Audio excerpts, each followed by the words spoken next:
चक्रवाती तूफान मंथा का असर खासतौर पर गजपति जिले में देखने को मिला है। कल गजपति जिले के उदयगिरी ब्लॉक में भारी बारिश के कारण अंगा में भूस्खलन हुआ। नतीजा यह है कि रामगिरी से बड़गांव के बीच पहाड़ी के बड़े बड़े पत्थरों ने सभी रास्ते बंद कर दिए। नतीजा यह हुआ है कि रामगिरी बाजार पर आश्रित 3 से 4 गांवों के करीब 400 परिवार बाहर से बिखर गए और उदयगिरी ब्लॉक के नोडल अधिकारी, उदयगिरी ब्लॉक के बीडीओ, तहसीलदार, ग्रामीण विकास विभाग के अधिकारी, पुलिस प्रशासन, एनडीआरएफ की टीम और अत्याधुनिक उपकरणों का उपयोग कर पत्थरों को हटाने का काम किया है। बड़े बड़े पत्थरों के आमे आज दिन भितर पूरा क्लियर कर दू संध्या सुधा रास्ता।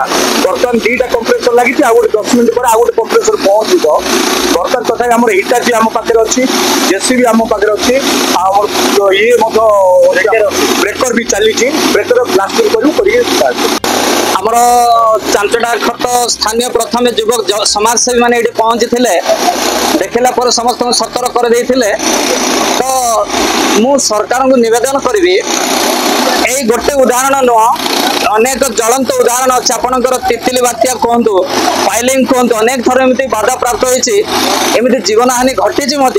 तेणु मु निवेदन करी सरकार को एपटे आमर अन्य रास्ता देखिए जो जीव आपंकर बालिगुमा देखिए जो रास्ता जदि अन्य रास्ता दे पारे सरकार तो बहुत सुविधा। कारण ये चांचड़ा खत यहाँ मुख्य रास्ता चांचड़ा खत ठार बड़ गाँ एवं बड़ियर किम्बसिंग तिलीबांग गड़ंग एमती जे गंजाम सहित कनेक्शन अच्छे रास्ता, ये रास्ता उपर निर्भर करुच्चे जनसाधारण।